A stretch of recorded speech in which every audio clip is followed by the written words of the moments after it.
कछवाछाप अगरबत्ती ती लावली का घरचेंड असं दोन्ही चालले जाय बाहेर. बरोबर आहे, ते सहनच नाही होत.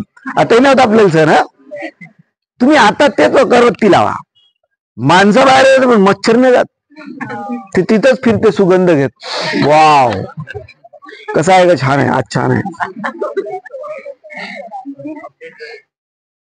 असं का, माझं बरोबर आहे ना?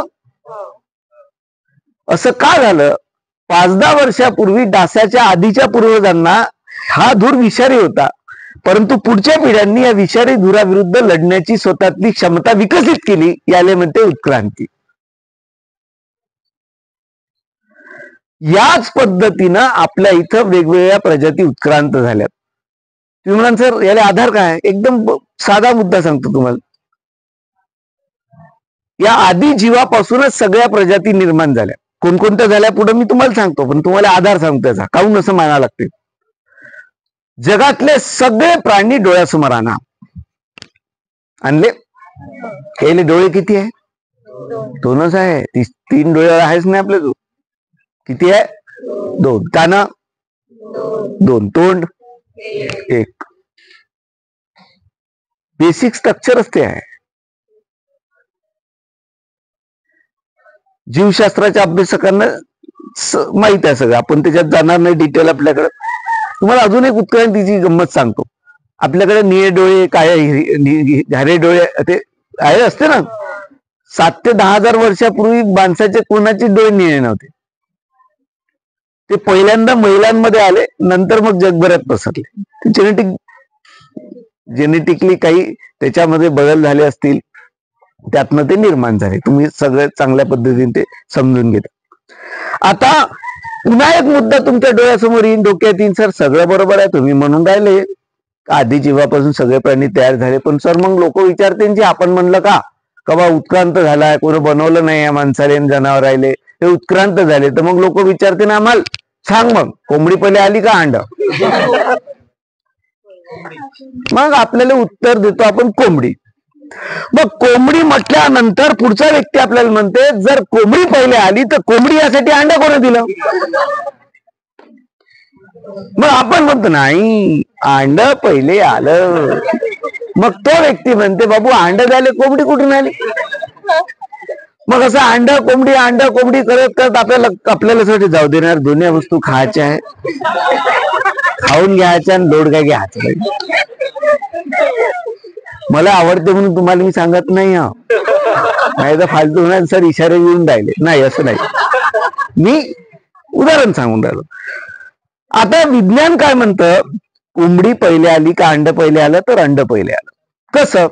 उत्क्रांतीच्या टप्प्यामध्ये आपण बघाशी व्याख्या पाहिली होती. उत्क्रांतीची सोपी व्याख्या काय होती? सजीवांच्या गुणधर्मांमध्ये पिढ्यानपिढ्या होत जाणारा बदल. आता एक जो पक्षी होता, जो कोंबडीसारखा थोडासा दिसत होता, त्यानं एक अंड दिलं, त्याच्यातून आणखी चांगलं कोंबडीसारखं दिसणारं पिल्लू बाहेर आलं.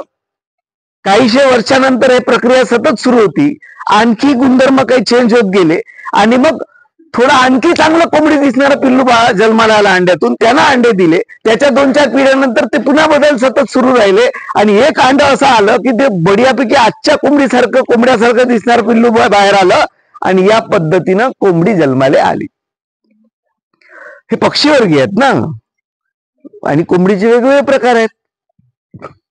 त्याशी कोणीतरी चॅनलवर कोंबड्या दाखवत होते, कोंबडीच्या प्रजाती. तर ते बाजूला शिकलेले पोट्टे, वाव नाईस बर्ड म्हणे. अबे कोंबडी म्हणलं ते बर्डच होय, पण कोंबडी होय, तिकडली होय. कधीच पाहत नाही त्याला. कोंबडी म्हणजे आपली हेच पांढरीवाली, गावरानी भेटत नाही पाहाले. आता ही जी प्रक्रिया उत्क्रांतीची, ही एकदा समजून घेतली. बरं, तुम्ही म्हणाल सर मग लोक उत्क्रांतीच्या सिद्धांताला विरोध काऊन करते? त्याचं कारण आहे, उत्क्रांतीचा सिद्धांत जर मांडला आणि मान्य केला, पाश्चिमात्य देशांमध्ये डार्विनचा उत्क्रांतीवाद शिकवला जात नव्हता कॉन्व्हेंट मधून. काही देशात तिथले पालक कोर्टात गेले, कोर्टाने आदेश दिला, तुम्ही बायबलही शिकवा आणि उत्क्रांतीवादही शिकवा, कारण बायबल मधलं सांगितलं तर उत्क्रांतीवाद क्रॉस होते.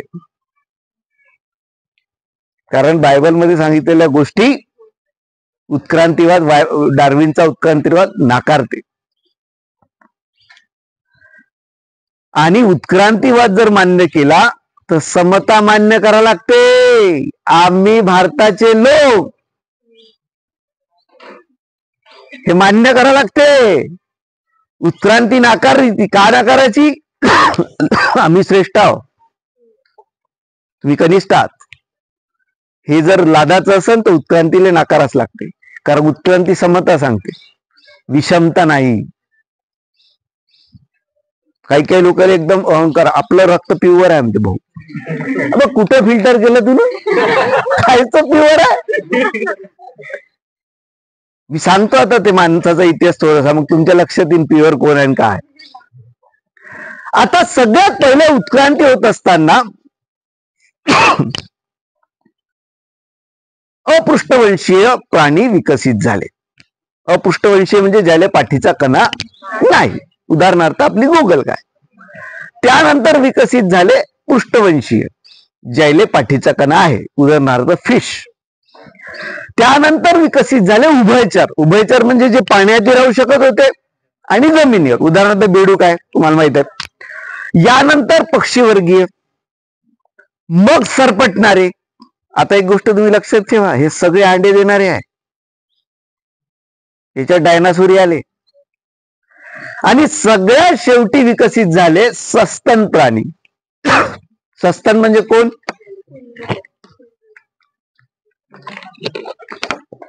जे बाळाला जन्म देतात, पालन पोषण करतात. याला ऑप्शन, याला हे पण अपवाद आहे. अंट ईटर आहे, बदक चोच्या, हे आहेत, त्याला अपवाद आहेत. पण ते सस्तन आहेत. सस्तन प्राण्यानं जबरदस्त कामगिरी केली, जबरदस्त डेव्हलपमेंट केली स्वतःची उत्क्रांतीच्या ह्याच्यात. आणि याच्यामध्ये आफ्रिकेच्या जंगलात उत्क्रांतीच्या टप्प्यामध्ये ऍप वानर नावाच्या प्रजातीची एक प्रजाती निर्माण झाली. ऍप वानर, माणूस सदृश्य होता तो. आता मी वानर असा शब्द वापरला, तुम्हाला लाईट, अच्छा आपले बंदरच आहे वाटते. बंदर नाही. हे बा, बंदर वेगळी कन्सेप्ट आहे आणि वानर वेगळी कन्सेप्ट आहे. तुम्ही सारखेच आन्सर. अरे बाबा वेगळं आहे. आपलं इथं कसं आहे, कोणता शब्द आपण कुठेही वापरतो. इंग्रजी तर सत्यानाच करून ठेवला आहे. मागची बॅक साईड होती म्हणते, समोरची फ्रंट. लेडीज मध्ये बाया बम होता म्हणते राज. मी आलो ना म्हणते तिथून, नागपूरहून, चंद्रपूरहून, चिमुरले, पुऱ्या प्रवासात स्टँडिंग मध्ये उभा आलो म्हणजे.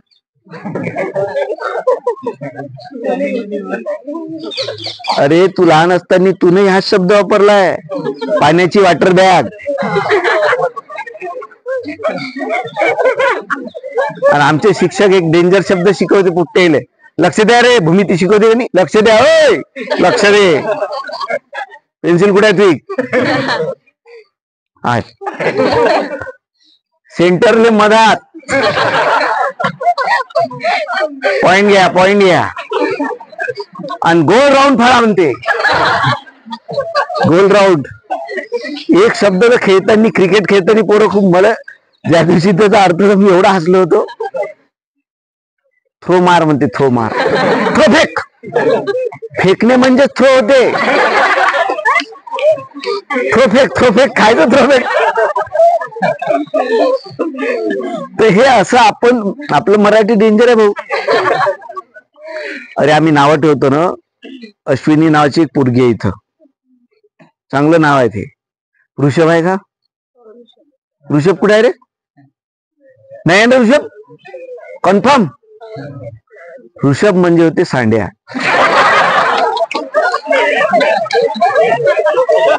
अरे काहीच नाही, ठीक आहे, ह्या कामाचा तरी आहे. ठीक आहे. अर्थ समजूनच नाही घेत यार. माझे ज्युनियरला शिकवणारे शिक्षक मित्र आहेत, आम्ही त्यांच्या घरी गेलो. असंच रस्त्यात भेटलो, गेले. मग त्याचं बाळ छोटस एवढं 4-5 वर्षाचं असं. म्हटलं काय नाव ठेवलं? म्हणलं प्रणय ठेवलं म्हणे. मी म्हणलं अरे म्हणलं पाहायचं होतं नाही, ठीच नाव निघालं होतं म्हणे. अरे म्हणलं निघालं नाही पण ठेवलं काय. प्रणयचा अर्थ काय होते? स्त्री पुरुष एकत्र येण्याची प्रक्रिया म्हणजे प्रणय. हा गावभर सांगते हा आमचा प्रणय. कसं वाटते?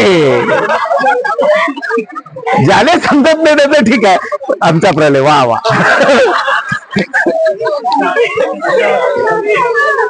तसं हे वानरचं झालाय. हे वानरचं जे झालंय ते तसंच झालंय. ज्यांना शेपटी असते ते वानर नाही का हो?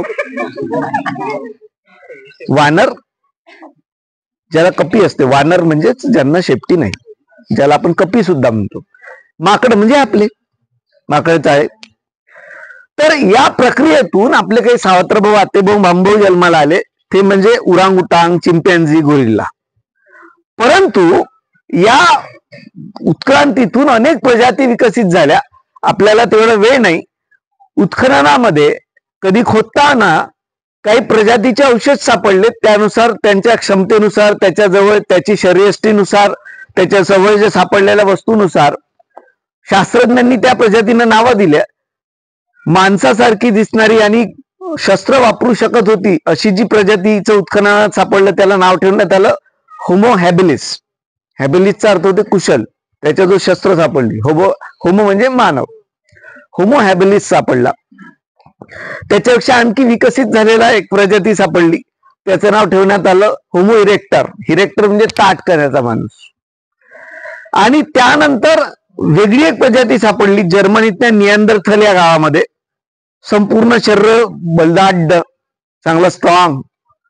त्याला निअँडरथल नाव देण्यात आलं. शक्तिशाली मानव असं नाव होतं त्याचं. ही प्रजाती 30 ते 40,000 वर्षापूर्वी नामशेष झाली पृथ्वीवरून. जास्त वर्ष नाही झाली त्याला. आणि आणखी काही विकसित प्रजाती सापडल्यात भारतामध्ये. ही प्रजाती 83,000 वर्षापूर्वी आलीची नोंद शास्त्रज्ञ सांगतात. त्याचं नाव होमोसेफियन. आफ्रिकेच्या जंगलातून जगभरात त्या प्रजात्या प्रसरल्या. होमोसेफियन सेफियन ही अधिक आधुनिक प्रजाती आपली.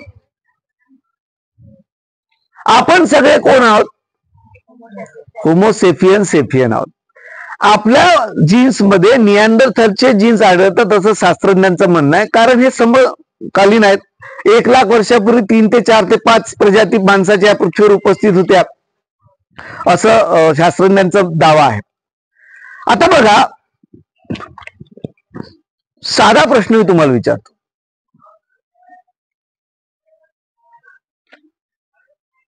माणसानं इतकी क्रांती कशाच्या भरोश्यावर केली?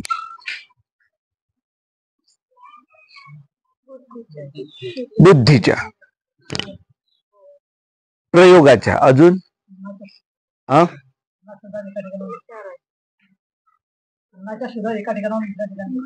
अन्नाच्या शोधात एका ठिकाणावर दुसऱ्या ठिकाणी. अजून स्थलांतर ज्याला म्हणायचं आहे तुम्हाला. हा, अजून अग्नीचा शोध लागल्यामुळे. अजून अग्नीचा शोध कसा लागला? म्हणजे दगडानं. संध्याकाळी यायला गारगुटे आणून द्या. आपण असंच शिकवतो आहे ना. हा, प्रश्न असा आहे, माणसाने इतकी क्रांती कशाच्या भरोश्यावर केली? हा, गरज. आता पहा, स्थलांतर, मायग्रेशन ज्याला आपण म्हणतो, हे प्राणी सुद्धा करतात. त्याने शाळा बांधल्या. गरज प्रत्येक प्राण्याला आहे. त्याने विवाह संस्था सुरू नाही केली. कशाच्या भरोश्यावर? हात चिंपॅन्झीली आहे, आपला अलग आहे. त्याचा एक वेळ निरीक्षण करून पाहिलं. पण मला तुमचं लुक आवडलं.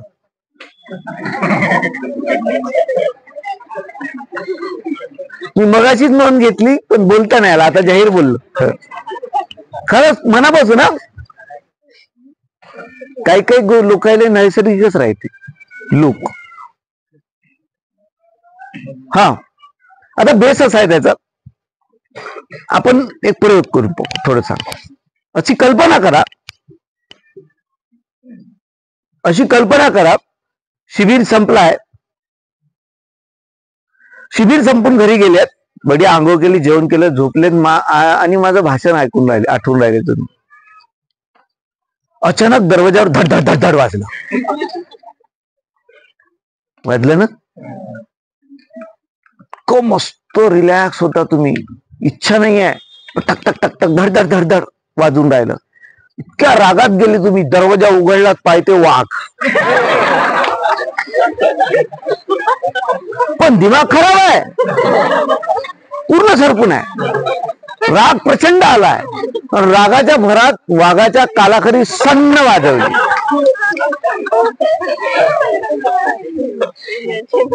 इमॅजिनेशन. आईन्स्टाईन काय म्हणायचे? Knowledge most important than knowledge. Imagination is most important knowledge. माहितीपेक्षा इमॅजिनेशन ही खूप महत्वाची गोष्ट आहे. थोडस करून पहा. आता वाघाच्या कानाखाली तर वाजवली रागाच्या भऱ्यात. आता वाघ का करल? तुम्हाला हसू देईन तो? हा, थांब थांब हसू दे. का करन तो?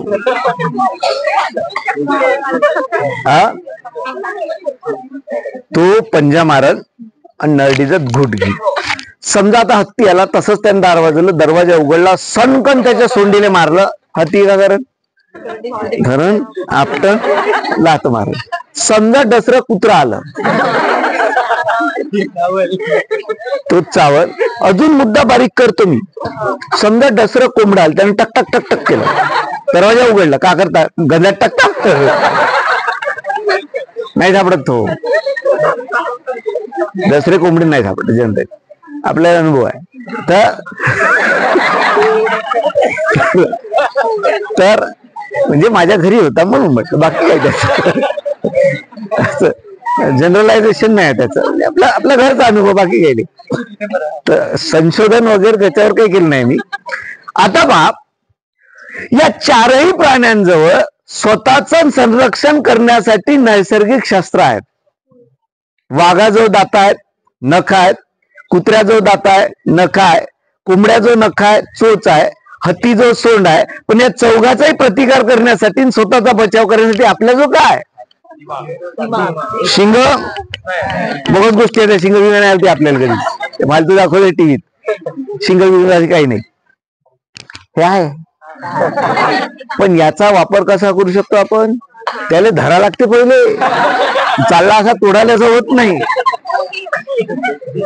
बरं, नख वाढवले जमन तुटतेच ते, तुम्हाला तर माहित आहे. जीवापेक्षा जास्त जपा लागते त्याला. धावायला बसलं तर बकरा धावला तरी आपण पुरत नाही त्याला. म्हणजे धावाची क्षमता नाही, डोक्याला शिंग नाही, दात कामाची नाही, नख आपल्या जोरावर येऊ शकते तुटले तर.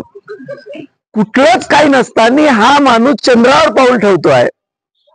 बर, कवा चंद्रावर पाऊल अमेरिकन केव्हा ठेवलं? 1969, बरोबर आहे ना? 69. आणि तेव्हा एक गाणं खूप गाजवतो भारतात, बदन पे सितारे लपेटे हुए. तो चंद्रावर गेलता तेव्हा. आपण गाणे म्हणत होतो यार. बरे, मला शोध कसा लागला त्याची सुरू होतं. माझी पोरगी शानवी 5वीत आहे, ते चालू होतं बदन पे सितारे. ते म्हणत होती, म्हटलं बाबा ह्या वर्षी तर पाऊल ठेवलं होतं चंद्रावर. बाबा हे तर गाणी सुरू होती तेव्हा. तुम्हाला डोक्यात ते सडनली आलं का? आम्ही कुठे होतो? बदन पे सितारे शोधून राहिलो. ते सितारे ते कुठे चालले होते तेव्हा? आता कुठं असन? आता कुठं असन ते अंदाज बांधा. काही अंदाज नाही, काही नाही, अपडेशन नाही फारस. भाऊ चंद्रावर पाठवला माणूस, पाठवला नाही, वापस आणला त्याले. आणि आपले कुठं गेला? स्टुडिओत फोटो काढले ते, ह्याच होता ना कॅमेरा घेऊन.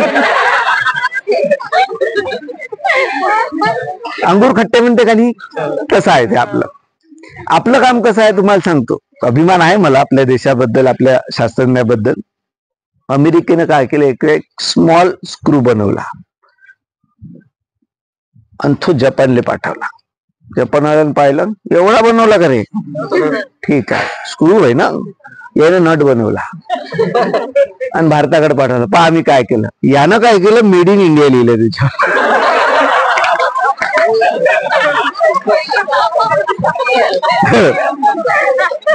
मानसिकता पाहून समजून घ्या आपली.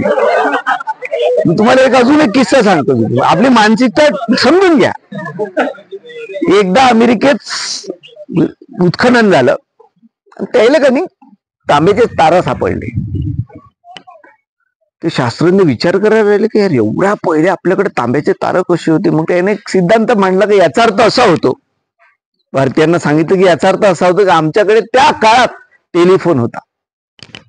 टेलिफोनचे वायर तांब्याचे. भारतीयानं एकही मिनिटाचा उशीर नाही केला. म्हणजे बाबू आमच्या इथं अजूनही उत्खनन सुरू आहे. काहीच सापडून नाही राहिलं. का? कारण याचा अर्थ असा होता की आमच्याजवळ तवा मोबाईल होता.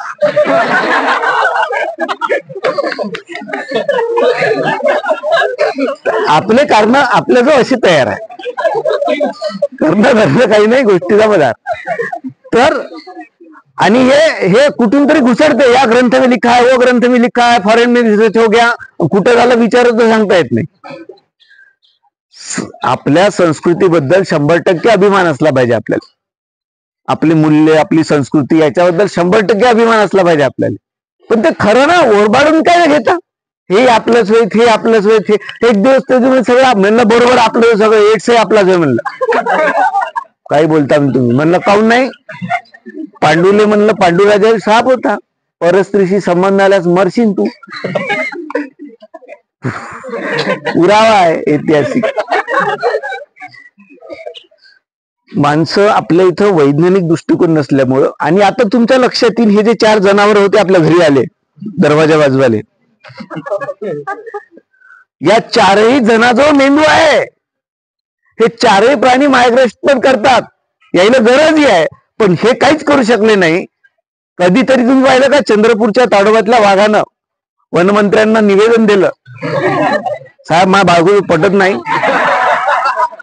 रात्री झोपायला गेलं का नख मारून राहिली फालतू, मला मेघाडात पाठवा नाही तर बोर दे द्या, लागन तर मी नाही शिकायला काही हप्त्याची. केला कधी अर्ज? कधी असं ऐकलं का तुम्ही जंगलच्या कबुतराची आणि शहरातल्या कबुतराची जातीय दंगल झाली बुवा, आणि जंगलातल्या कबुतरांना शहरातल्या जंगलाले दुसऱ्या जातीच्या कबुतराला मारून टाकलं तलवारा घेऊन? कधी पाहिलं का असं? नाही. त्याचं कारण असं आहे की मानवी मेंदू, ज्याला आपण होमोसेपियनचा म्हणा, निअँडरथलचा म्हणा, होमो इरेक्टरचा म्हणा, होमो हॅबिलिसचा म्हणा, याच्या मेंदूमध्ये बदल होत गेला. तो जीवशास्त्रातला भाग. परंतु याचा बेसलाईन अशी आहे समजून घेण्याची की आपल्या मेंदूमध्ये क्षमता होती जी इतर प्राण्यांच्या क्षमतेपेक्षा जास्त होती. ते म्हणजे एखाद्या घटनेचं विश्लेषण करणे, तर्क करणे. आणि त्याच्याच आधारावर त्याने अग्नीचा शोध लावला. सातत्यानं विजा पडायच्या, विजा पडल्या की जंगलांना आगी लागायच्या, आगी लागल्या की उजेड व्हायचा, उजेड झाला का हिंस्र प्राणी तिथे येत नव्हते, उजेड होत होता, धूर निघत होता, ते आग विजल्यावर सगळीकडे काळा कलर आहे. मग ह्या शोधेत वगैरे भाजलेले अंडे, भाजलेले कंद, भाजलेलं मांस सापडायचं. खाले चविष्ट लागे, चटक लागली गेले, आग लागली का नाचतच नाही तेव्हा. याच्या लक्षात आलं हो की आगीजवळ हिंस्र प्राणी येत नाही जे आपली शिकार करतात. आपले जे दुश्मन आहे ते या आगीजवळ येत नाही, आणि आग लागल्यावर उजेड दिसते. आपल्या गुफेत जर याला आणलं तर बस. पण आता आणाची कशी? एखाद्या घटनेचं विश्लेषण तर सुरूच आहे, निरीक्षण सुरूच आहे. याला लक्षात आलं वारंवारच्या आग निरीक्षणातून दगडाला आग लागत नाही, मातीला आग लागत नाही. हे जे हिरवं हिरवं दिसते आणि जे वाळलं वाळलं आहे यालेच आग लागते. आपल्या आजच्या भाषेत आग पेटवता येत नाही, विझवता येत नाही. त्या काळाच्या संदर्भात पण याला जळत ठेवताय. ते जर आपण लाकडं टाकत राहिलो आगीत, म्हणजेच ह्या झाडांना जर हे जवळ नेत राहिलो, याच्यात हे पेटत राहते आणि हा आपल्याला उजेड भेटत राहील. मग जळतं लाकूड गुफेपर्यंत नेण्याचे प्रयत्न झालेत. काही टोळ्या यशस्वी राहिल्यात आणि मग गुफेमध्ये अग्नी शिरला. याला म्हणते नियंत्रित अग्नीचा शोध. पाहिजे तेवढीच पेटवला आणि त्यामुळे इतकं खुश झाला माणूस, त्याचा प्रॉब्लेम सॉल्व्ह झाला. रात्रीचा कॉन्फिडन्स वाढला त्याचा. तो भाजून मांस खायला लागला. त्याच्यामुळे जे धबाडं वाढलं होतं ते एकदम निमुळत झालं. आपण जे सुंदर आहोत त्याचं श्रेय काय आहे? आग. आणि मग याच अग्नीच्या शोधातून पुढे टोळ्यांमध्ये अग्नी या पद्धतीने पेटवला जात होता. अजूनही ऑस्ट्रेलियातले काही आदिम जमातीतले लोक त्याच्या भोवती रिंगण घालून रात्री नाचतात. डिस्कवरीवर पाहिलं त्या दिवशी मी. आपल्या वेदांमध्ये संदर्भ आहेत त्याचे. अग्नी फेकून मारणे वगैरे वगैरेचे संदर्भ आहेत अनेक ठिकाणी. कारण अग्नी फेकून मारणे म्हणजे शत्रूला मारणे बाप. आजही आपलं लग्न झाल्यावर वेल्डिंग पक्क करायला फिरतेच नवरा बायकोच. ते सप्तपदी का अवस्थे ते सुरूच आहे. जो लायटरचा शोध लागायच्या आधी किंवा जे काही होतं त्याकाचं साधन निखारे विजून होते ते संध्याकाळी पुन्हा फूक मारे. आज जशी साखर मागतो तसे निखारे उधार मागले जात होते. अग्नीचा शोध होता. आणि दुसरा महत्वाचा शोध होता तो म्हणजे शेतीचा शोध. आजपासून 10 ते 11,000 वर्षापूर्वी शेतीचा शोध लागला. स्त्रियांनी लावला. त्या स्त्रियांसाठी जोरदार टाळ्या वाजवा. शेतीचा शोध लागल्यानंतर दगदग थांबली. टोळ्यांचं गावात रूपांतर झालं. प्रत्येक टोळीने नेता असायचा. नेत्याशिवाय काहीच नसते टोळी. पुढे राजेशाही आली, मग लोकशाही आहे. सगळा इतिहास तुम्हाला माहित आहे. पण जेव्हा माणूस पोटभर जेवायला लागला तेव्हा अनेक वेगवेगळ्या संस्था, साहित्य आहे, संस्कृती आहे, धर्मसंस्था आहे, विवाह संस्था आहे, त्या निर्माण झाल्यात. आता सगळ्यात महत्वाचा मुद्दा असा आहे की धर्म का स्थापन झालेत. माणसानं माणसासोबत माणसासारखं राहिलं पाहिजे याच्यासाठी धर्म स्थापन झालेत. धर्म म्हणजे कर्तव्य. आणि धर्माचा अर्थ काय तर हे नियम. प्रत्येक धर्म त्या त्या प्रदेशाच्या आधारावर नियम तयार केलेले आहेत. कोणत्या आधारावर?